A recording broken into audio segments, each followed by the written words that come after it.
Hey everybody, welcome to Breakfast All Day. Alonso, Matt, Christy, and new documentary out, just premiered at the Telluride Film Festival. I believe is headed for Disney Plus, but right now it is in theaters for Magnolia. It is a look at one of the more controversial figures of recent years, or certainly one of the most talked about, and that would be Dr. Anthony Fauci, who is the subject of the new film, Fauci. Yes, but Fauci is very adored in this film. They acknowledge the controversy that he has created and the divisive nature of his work over decades, but ultimately the tone of this movie is very adoring of him. Yes. So this is about Dr. Anthony Fauci, who is the head of the National Institute of Allergies and Infectious Disease. And he is the face of getting information out to the public about how to deal with the pandemic. And it follows him from the middle of the pandemic, still during the Trump administration, and interviews him and interviews his daughter and his wife, who is a nurse. But also goes back to look at the work that he did. He's worked with various presidents over the decades, and he was, in a position of leadership during the AIDS crisis. And so it looks back at how he handled the AIDS epidemic and how his evolution in approaching the public, in learning from people who were suffering and loved ones of those who were suffering, how that informed the way that he approaches COVID. It is very appreciative of him as a public servant, as a man of medicine, as just a clear-eyed, clear-minded, no bullshit voice of reason.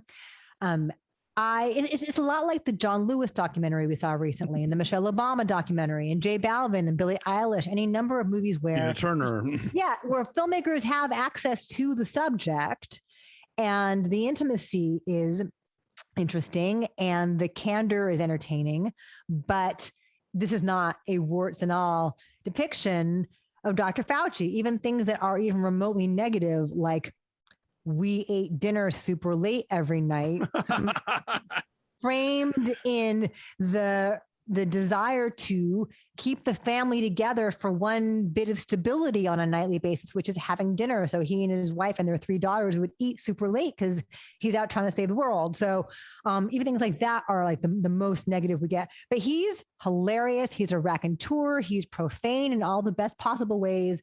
I enjoyed hearing him tell stories. I will give the film credit for this. I think that they create an interesting parallel between him being the subject of controversy during the AIDS crisis and him being the subject of controversy now. I mean, because I remember when Larry Kramer and ACT UP was furious with him.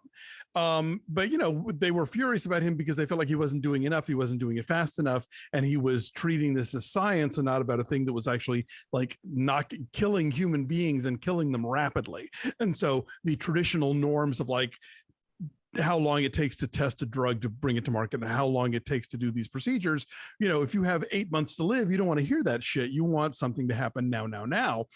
And so, you hear from people like Peter Staley, who were involved with ACT UP then, kind of talking about those conflicts and how they had to sort of bring the fight to Fauci, and Fauci talking about how he sort of shocked his colleagues by coming out on ACT UP's side and understanding and relating to what they were talking about.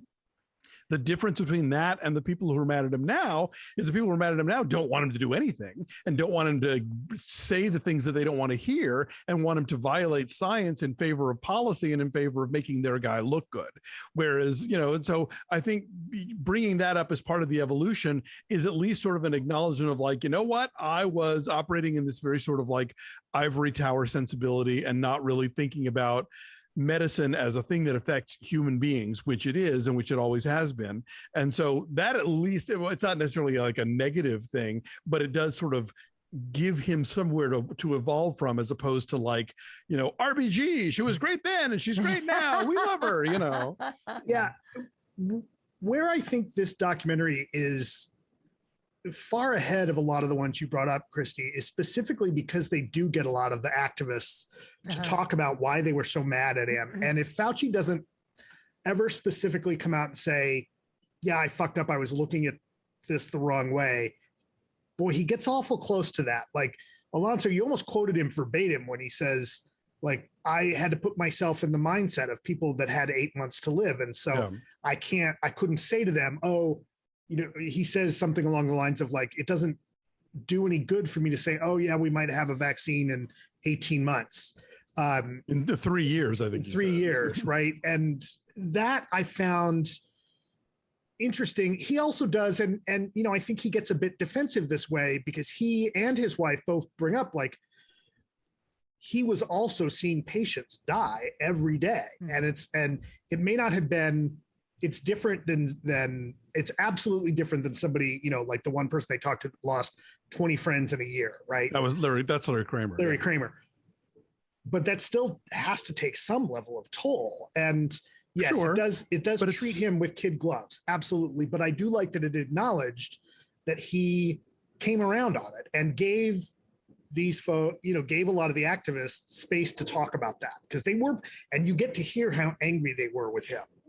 And I thought that was, I was impressed that they did that. I think, you know, now granted, I'm very curious as to what ended up on the cutting room floor of those interviews. Well, if you want to watch, I mean, I think there's a great documentary from a few years ago that I've always been championing called How to Survive a Plague, which is the sort of act up side of that story. And Fauci does feature into that. And you sort of see what their frustration with the government was and what it took for them to finally, as you also see in this film, for them to finally get to speak at the AIDS conference and how eventually, like the ACT UP people were, even as autodidacts, learned so much about the science that they sort of became the scientific establishment. They entered into these corporations and these government bodies that made decisions about AIDS. And so that's, I think, a really interesting part of the Fauci story. But yeah, as far as it goes in this film, it's as close as it gets to being remotely like, you know, tough with him, I think. The other thing I liked in this documentary that I felt was a piece that you're not hearing in the news very much is that the idea of an mRNA vaccine, that is one of the things that people are pushing back on, that you hear like, oh, this has never been tested. Like, I would like to hear more in general about how they actually have been working on the mRNA technology for years. Right. And it's now it's like, hey, listen, we've been working on this airplane forever. Now we've got the cargo, like, this will be a good time to put the cargo in, right? But like we've been working on the delivery mechanism for a long time. Because I think that doesn't get acknowledged very much when you hear the debates about whether or not stuff is safe for what it's worth. But I like this a lot. And yeah, like this movie would be tedious if he wasn't such like the Brooklyn-born storyteller. I wish we had gotten a little bit more of his upbringing because he was like a basketball star in high school and college. Like I kind of wanted to know more about like young Tony Fauci. But you see, you know, very cute how he and his wife met. And I suspect, yeah, there's a lot that he had to hold back on, that he probably felt like he had to hold back on in terms of the way he navigated the previous administration. Like at one point you see him, you know, being told, you can't go on this TV show. You can't talk to this reporter. And he holds back quite a bit about the frustration that he must have experienced not being able to get the word out. And there's Trump talking about hydroxychloroquine and how, well, you can believe one of us and I'm right a lot of the time. Not for nothing has this guy worked for this many presidents. Like he knows how to play the game. He knows how to like keep his cards close to his vest. I mean, George W. Bush is interviewed in this film to talk about like how Fauci was so instrumental in really pushing back against AIDS in Africa. So yeah, I think he's a guy who probably has like a sizzling memoir that will be published posthumously because you never know. He never knows who the next guy is going to be that he's got to work under. So he's very smart about not burning bridges. Oh, the show that I absolutely want is the continuation of when somebody's like, so let's talk about the last president. He's like, how much time you got? Like I want that. He's got a story to tell. Oh, yeah, for sure. Okay, well, my number's a 7.8. What do you guys say? I said 7. Okay. I give it an 8. Okay, 7.6 is our number. Fauci, again, is out there in theaters. Movie about the COVID guy is in theaters, but it will be streaming soon. Oh, irony. But yes, it will be definitely streaming soon. Thanks for watching, you guys. Like this video, subscribe to our YouTube channel, follow us at BeFastAllDay on Twitter, Instagram, and Facebook, and check out our Patreon at patreon.com/BeFastAllDay, where we do TV recaps. Right now, we're talking about Ted Lasso. Lots of other cool stuff coming up that's exclusive for subscribers. We hope you'll become one. Until next time, bye.